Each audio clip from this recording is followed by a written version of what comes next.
2 days before I was set to say I do, I discovered my fiancée was playing a different kind of game. So, during our vows, I decided to drop the bombshell.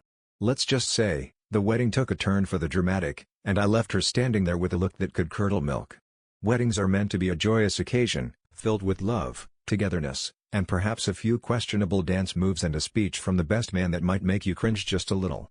Hey everyone, I'm not here to regale you with tales from the distant past or to claim I've moved on from them.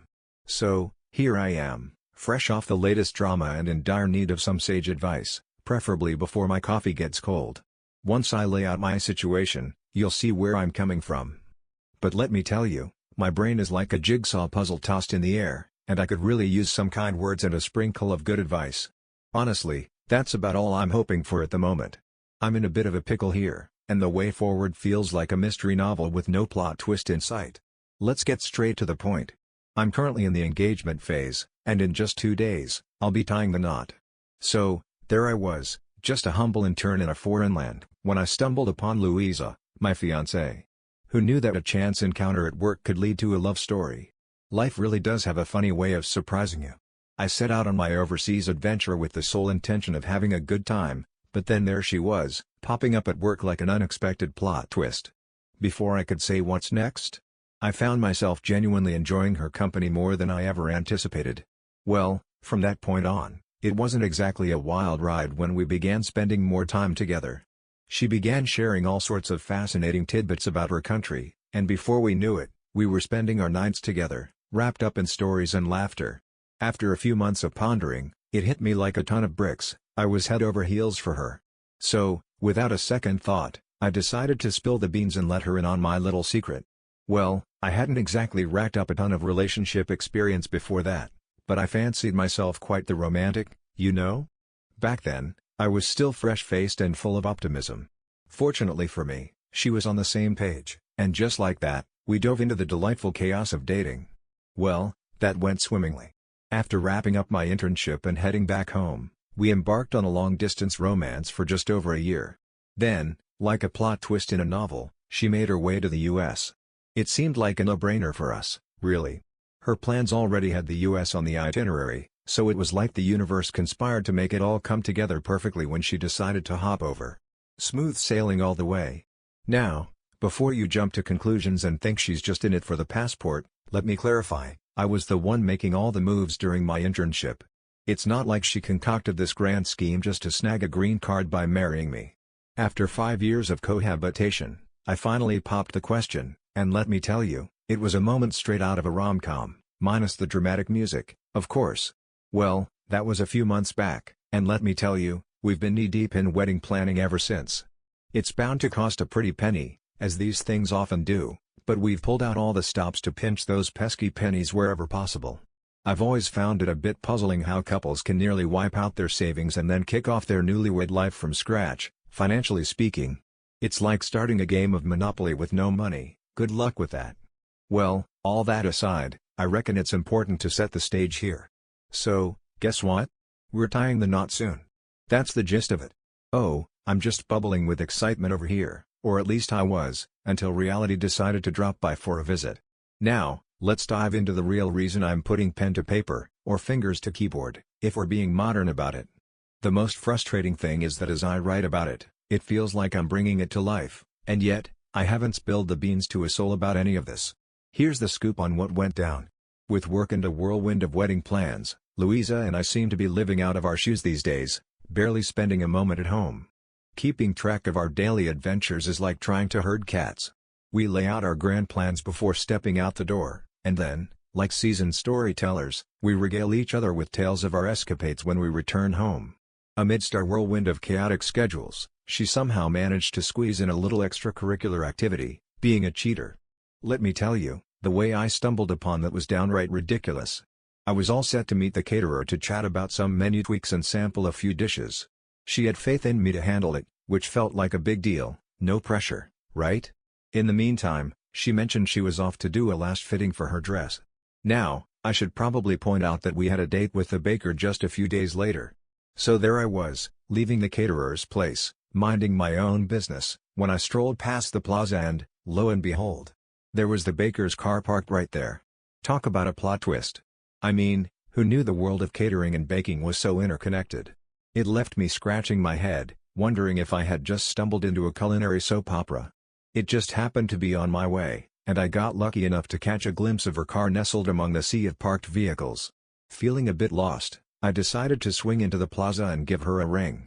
Well, it was clear there were other shops around, so I couldn't say for certain that the baker was the one she had in mind, but honestly, nothing else really added up. After the usual niceties, my first question was, "So, are you at the baker's place?" If she had said yes, I would have casually wondered if I had misread the situation and it was actually for the next day. But alas, she said no. It struck me as odd, not just because it was the same model of car, but for reasons I couldn't quite put my finger on. It was, without a doubt, completely hers. I'm not quite sure how I managed to think on my feet, especially since there haven't been many reasons for me to question her, but I went ahead and asked, "So, are you still at the bridal shop?" And to that, she replied with a simple, "I am." At that moment, I couldn't shake off a nagging sense that things were about to go sideways. Well, I've never had a reason to suspect her of cheating, but in this instance, something just felt off, like wearing mismatched socks to a fancy dinner. It's a real head-scratcher trying to explain this one. I mean, why on earth would she throw out such a casual fib? I'm pretty sure she had no clue I was onto her little adventure away from the bridal spot. I snapped a quick pic of her car parked there, and then I thought, why not park as far away as possible? But of course, I still needed a good view of her ride. Can't miss a moment, right?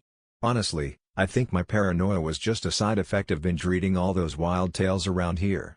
Honestly, I never thought this could happen to someone like me, but hey, what's the worst that could happen by poking around a bit? It was as if I was questioning the loyalty of someone who was about to become my partner for life. Talk about a plot twist in the romantic comedy of my life. A twinge of guilt nudged at me, like a pesky little mosquito buzzing around my ear. She kept firing off texts as if everything was just peachy, even sending me a snapshot of her lounging in the bridal store like she was picking out a new pair of shoes. At that moment, I couldn't help but question if I had taken a wrong turn somewhere in the plot of my life. After what felt like an eternity, okay, maybe just an hour, I finally caught sight of her making her way to her car. And there she was, strolling hand in hand with the baker, which was the unmistakable sign I had been waiting for. A wave of relief washed over me, like finding out the monster under the bed was just a stray sock. But then, a gnawing dread settled in my stomach when I came to the unsettling conclusion that I didn't really know her at all, despite my delusions of intimacy. The first time I laid eyes on the baker, I couldn't help but notice he was quite the looker.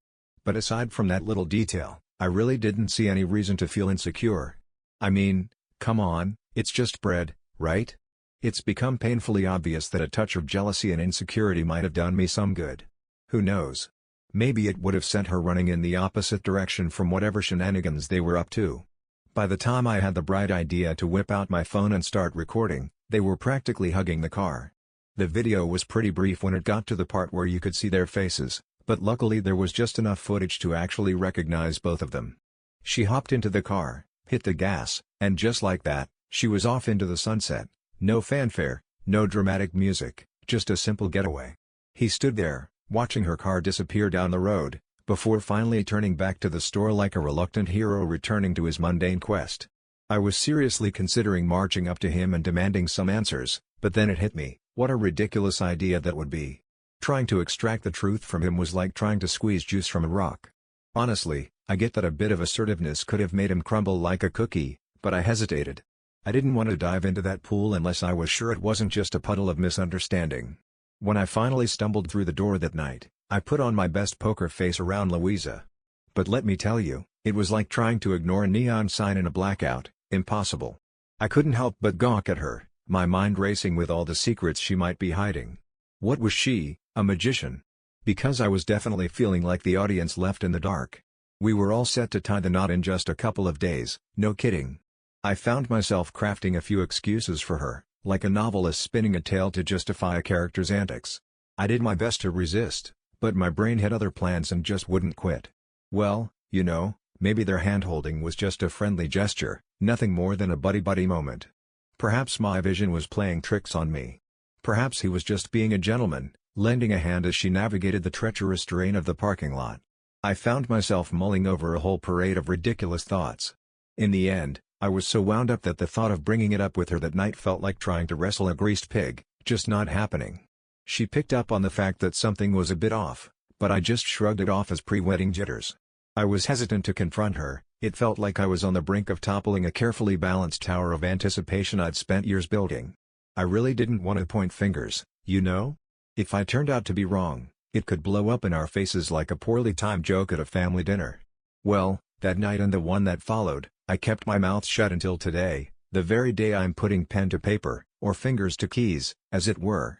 Well, here we are, just 2 days away from tying the knot, and I finally came to the conclusion that procrastination is no longer an option. She's not exactly the type to clutch her phone like it's a rare artifact, so the moment she turned her back, I snatched it up and dove right into her chats with the baker. It was the kind of place so ordinary that she figured, why bother with the cloak and dagger routine? It wasn't a treasure trove, but hey, it had its fair share of gems. Hey, you coming over or what? I'm counting down the days until we can catch up again. Wow, that was something else. Reading it was like trying to solve a Rubik's Cube blindfolded. It was driving me up the wall. I knew I had to face her then and there. I strolled over to her, trying to keep my expression serious, and said, "We need to have a little chat about something important." For some reason, her response of "I'm glad" really got under my skin. Go figure. I couldn't help but notice that you seemed a bit out of sorts. It was a bit infuriating, really. Here I was, grappling with the mess she had created, and she seemed to think I was too dim-witted to grasp the whole picture of her little escapade. I inquired about Marco, the baker, and I couldn't help but notice her give a little start, as if I'd just asked her about a ghost from the past. She looked at me, eyebrows raised, and asked why I was so curious about him. I shrugged and replied, "Well, you went to see him earlier this week, so I figured you'd have the scoop." It looked like she was trying to solve a riddle that had no answer. She insisted that was a tall tale. We were meant to meet him 2 days after I discovered her little secret, but I suggested we just go with the original cake plan. Honestly, the thought of seeing him made me want to hide under a pile of frosting, and I definitely didn't want her running into him either. I mentioned that I spotted her car parked there, and she quickly tried to wiggle out of it by claiming it belonged to someone else. But I had to set the record straight. I literally pulled up right next to it and saw her license plate staring back at me like it was saying, "Surprise." At that moment, she hit the brakes on her quick replies, realizing she'd need to put on her thinking cap for the next round of questions. "Well, that's what I'm guessing, anyway." She mentioned she swung by the dry cleaner in the plaza to find out what they charged for their services. I mentioned to her that she absolutely said she was still at the bridal store when I inquired. She mentioned that the dry cleaner wasn't the only reason she found herself there. Apparently, she had ventured off to handle the behind-the-scenes details for a surprise for me, which is why she had been spinning a little yarn. Turns out, she never actually made it to the dry cleaner after all. The twist was supposed to mask all her fibs, and I couldn't help but chuckle and shake my head at that moment. Little did she know, I had already caught her strolling hand in hand with the baker, and those texts? Yeah, I had seen those too. So, I laid out the first nugget of information and casually inquired why she had been strolling hand in hand with the baker that day. You know, just a typical Tuesday, right? So, was that the big surprise you had up your sleeve for me? So, you're sharing a bed with Marco, huh? She began to shake like a leaf in a windstorm. That was when it hit me, for real this time, that not everything I had witnessed came with a neat little explanation. It was precisely what I expected, and boy, did that hit me like a ton of bricks. She attempted to declare her innocence in the matter of their nighttime escapades, but all that emerged was a barely audible mumble, like a cat trying to deny it knocked over the vase. After diving into all the tales I've come across, I thought she'd be ready to put up a fight. But nope. It was clear I had thrown her a curveball, and she seemed to have lost all motivation to turn things around. In that moment, I had a whole novel swirling in my head, but instead, I just felt like a deflated balloon at a kid's birthday party. I stared at her, my voice climbing a few octaves as I asked how she could pull a stunt like that, just days before we were set to tie the knot. Out of nowhere, she burst into tears and kept repeating how sorry she was. It was all pouring out through my tears, and let me tell you, that was really getting on my nerves. She kept repeating her apologies like a broken record, so I decided to make my grand exit and retreat to our bedroom, seeking a little peace and quiet from the chaos. I sat in the room, twiddling my thumbs and counting the dust particles, for what felt like an eternity, okay, maybe just an hour, before she finally strolled in to meet me. It was obvious she had put in some serious hours weeping, like a pro at a sad movie marathon. As she strolled in, I found myself in a bit of a standoff, waiting for her to break the silence. I could tell she was hoping I'd take the plunge and say something first, but let's be real, there was absolutely no way I was going to make that move. I wanted her to experience every ounce of discomfort I could muster. At long last, she opened her mouth and declared that she had a little something to clarify.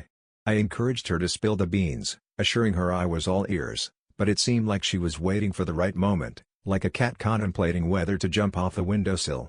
A few minutes later, she finally found her voice. She claimed she had cheated on me with Marco, but, it was totally unintentional, like tripping over a garden hose while trying to impress someone with your dance moves. She claimed it was the first time she'd ever done me dirty like that, and that it all happened in a moment of weakness, like a superhero tripping over their own cape. She realized that once she tied the knot, her days of spontaneous adventures would be behind her, and this felt like one final thrill ride before the roller coaster came to a stop.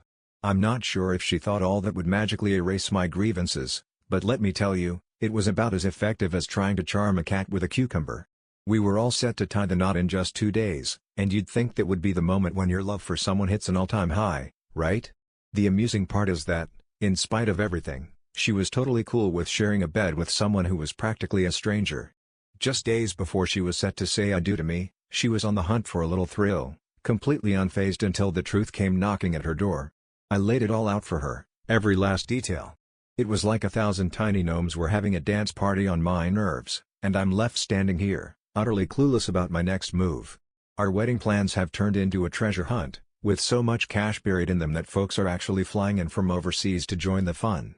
I can hardly handle the thought of my head spinning like a top, especially when I'm already feeling a bit anxious about the whole situation. That's why I showed up to spill all my thoughts. I was on the brink of losing my marbles if I didn't sort things out, and while I felt a smidge better, I still had to crack the code on what to do next. I'm as lost as a sock in a dryer when it comes to that. Revise.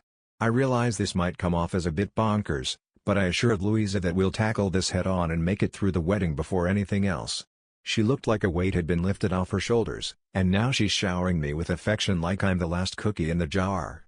Well, I suppose she believes that's her way of making things right. Look, I really don't want to go through the whole divorce circus.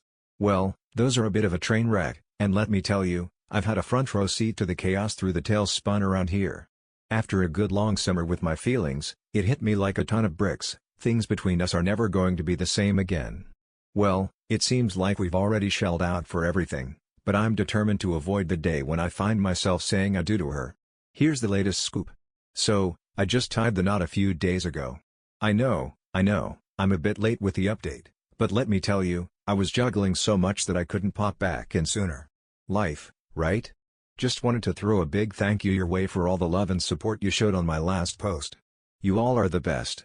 I genuinely appreciate it, truly.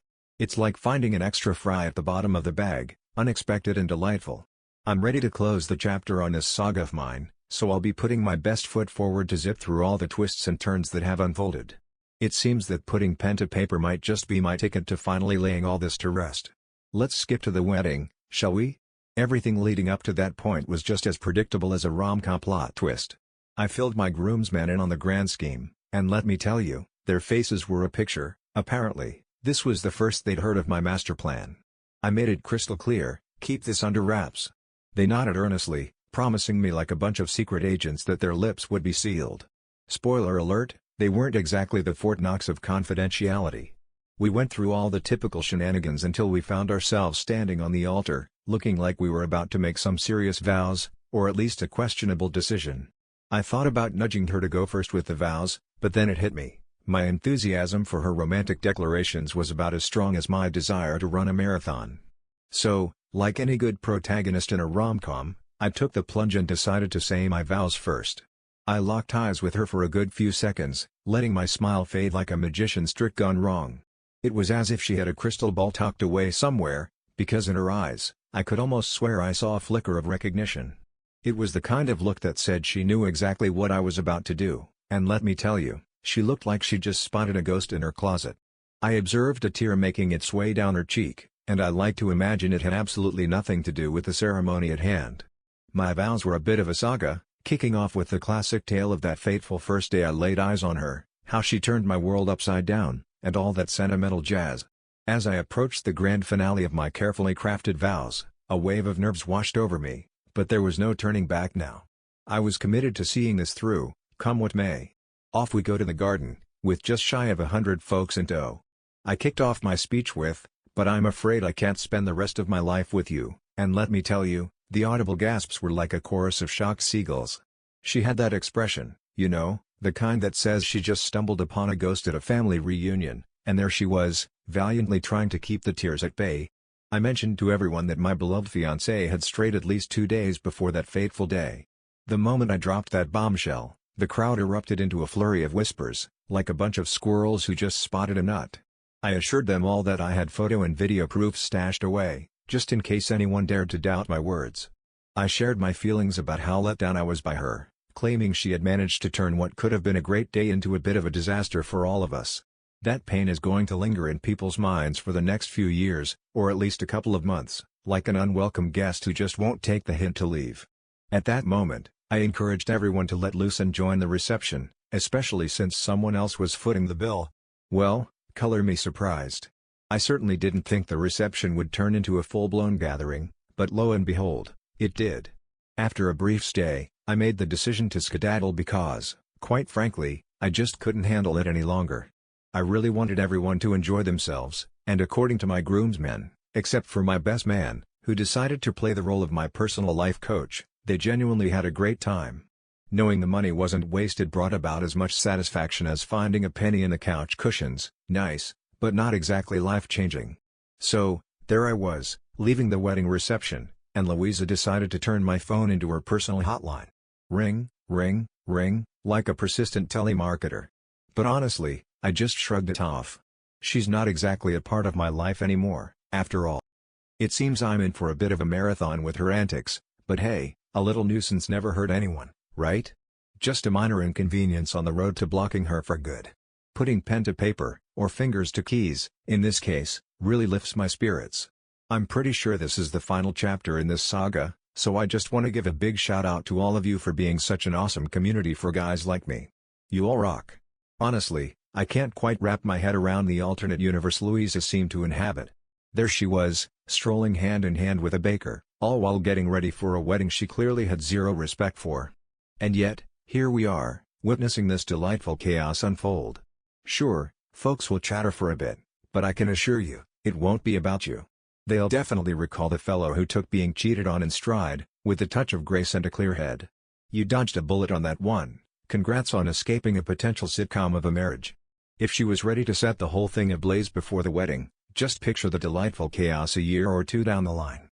What was the most shocking revelation you stumbled upon just days before tying the knot? Share your juicy stories in the comments below. Thanks for hanging out with us today on our space. Don't forget to give us a thumbs up, subscribe, and ring that notification bell. Trust me, you won't want to miss our next video. It's going to be a real treat. Catch you later.